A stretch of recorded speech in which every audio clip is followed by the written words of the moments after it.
Dizendo isso, Samuel, quando você fala, né, os demais, por mais que perigosos, alguns até no cometimento de crime, citou ali o caso do Ratinho e tal, ainda estão livres, a gente já faz o pulo para a questão do legislativo, né? Eh, Tem alguns caras aí que já tomaram cartão amarelo, vão ficar uns 6 meses congelados aí. A gente não pode deixar de falar sobre essa patifaria que rolou nas casas aí nessa semana. A gente que não se encontrou durante a semana aí para falar sobre isso. É, que nível, né? Já que é Dia dos Pais, a postura de uma pseudo-mãe também, como Júlia Zanata, que usa a própria filha como escudo e verbaliza isso, né? Depois tem deputado que, ao ser punido, alega que é autista. Aí tem Sóstenes que pede perdão. Aí tem cara que acusa a deputada Camila Jara de atacar suas partes baixas. Que cenário de caceta e planeta é esse, hein, Samuel? Faz falta, né? Faz falta, porque senão a gente tem que ficar assistindo na vida real, é muito ruim, É, né? é verdade.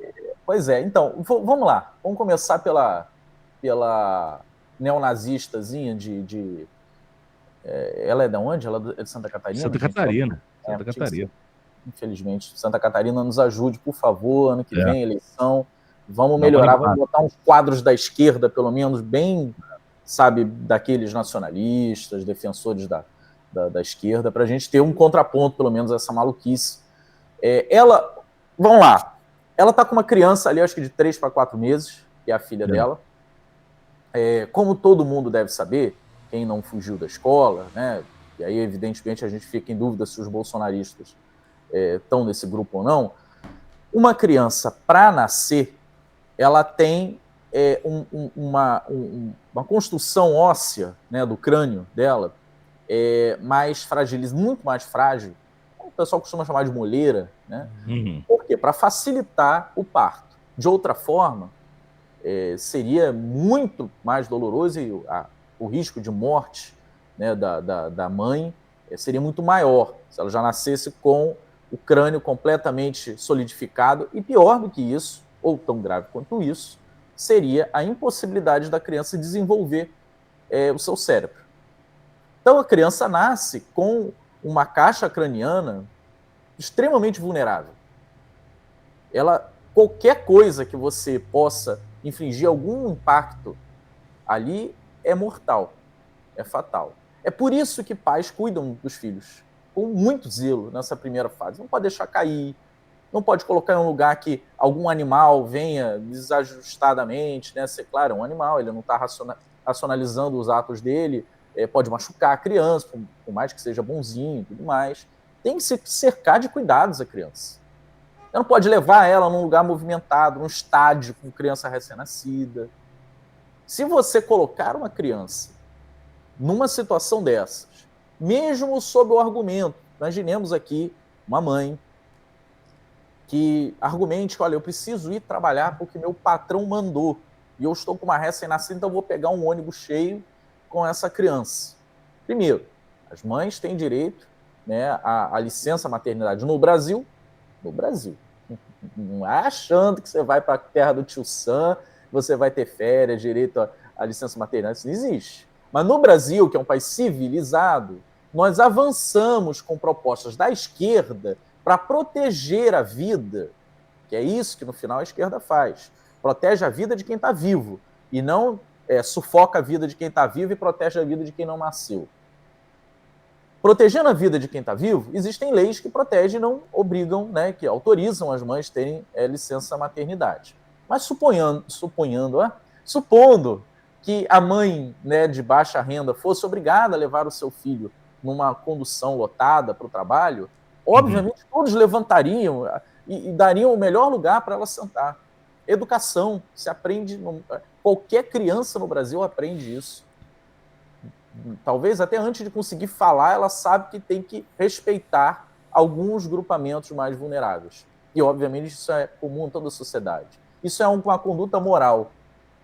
Não é apenas ética, não pertence a um grupo exclusivo. Ela é moral. Toda a sociedade compartilha dessa regra. Tem que proteger o vulnerável, tem que proteger a criança recém-nascida. Bom, essa mãe parece não compartilhar da moral da sociedade brasileira.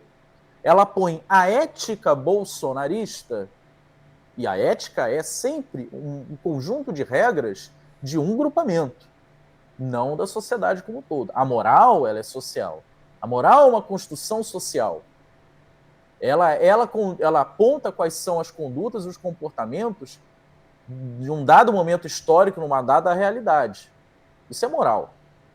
Ética é uma forma de se comportar, é semelhante, mas não é a mesma coisa, é a forma de se comportar a partir de determinados objetivos de um determinado grupo que também tem seus objetivos determinados.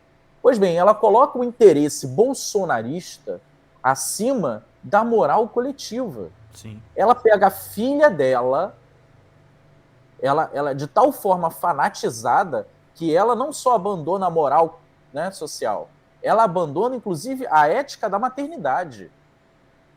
Porque, independente dela compartilhar com a sociedade de uma moral, ou dever compartilhar com a sociedade uma moral, então, além dela... Deu uma travada no Samuel. Samuel travou na beleza. Gente, vamos mandando superchats aqui, a gente tá fazendo cortes.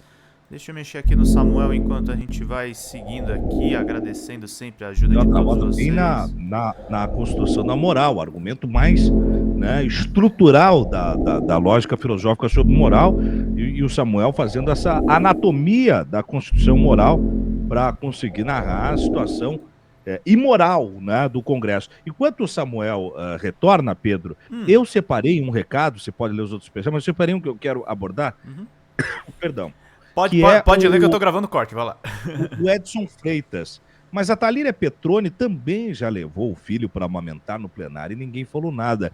Edson, querido, tanto a Thalíria quanto outras tantas deputadas, como centenas de milhares de mães nesse país, precisam muitas vezes levar os seus filhos por seus ambientes de trabalho, porque a amamentação não é negociável, né? Não é uma coisa assim que você... diz assim, não, hoje eu não vou amamentar nesse turno porque eu estou no trabalho. Então isso cria uma obrigação muitas vezes, né? E até uma situação muito difícil para as mães ter que carregar essa missão partilhada até no ambiente de trabalho, né, Edson? Só que o problema não é esse, querido. Não faça falsas simetrias. Se Júlia Zanata estivesse com o seu bebê, com a sua bebezinha, numa temperatura e pressão normal, num dia de comissão, num dia de trabalho normal e tal, amamenta o seu bebê, não tem problema, certo? É o grau da irresponsabilidade e da circunstância. Edson, se eu sou mãe e levo meu bebê para amamentar no meu trabalho, não tem problema. Agora, se eu sou mãe e levo meu bebê para amamentar no meio de uma roda punk, aí eu tenho problema, né, Edson? Se eu sou mãe e levo meu bebê para alimentar na praça, não tem problema. Agora, se eu sou mãe e levo meu bebê para amamentar no meio de uma torcida organizada, de um clássico ferrenho do futebol brasileiro, aí é irresponsabilidade, né, Edson? Se eu sou mãe e levo meu bebê para amamentar no meio de um transporte público, não tem problema. Agora, se eu levo para um racha, né, aí tem problema. Então é muito diferente a circunstância, a ponto de não haver essa similitude que você está querendo trazer para a gente em questão de reflexão e análise, né? Não é sobre a amamentação. Se Júlia quisesse só amamentar o seu filho, não teria gravado aquele vídeo dizendo assim, ó, mas eu protejo a minha bebê ou eu levo para lá agora? Porque eu quero levar ela lá para a cadeira, eu quero estar lá com ela na cadeira.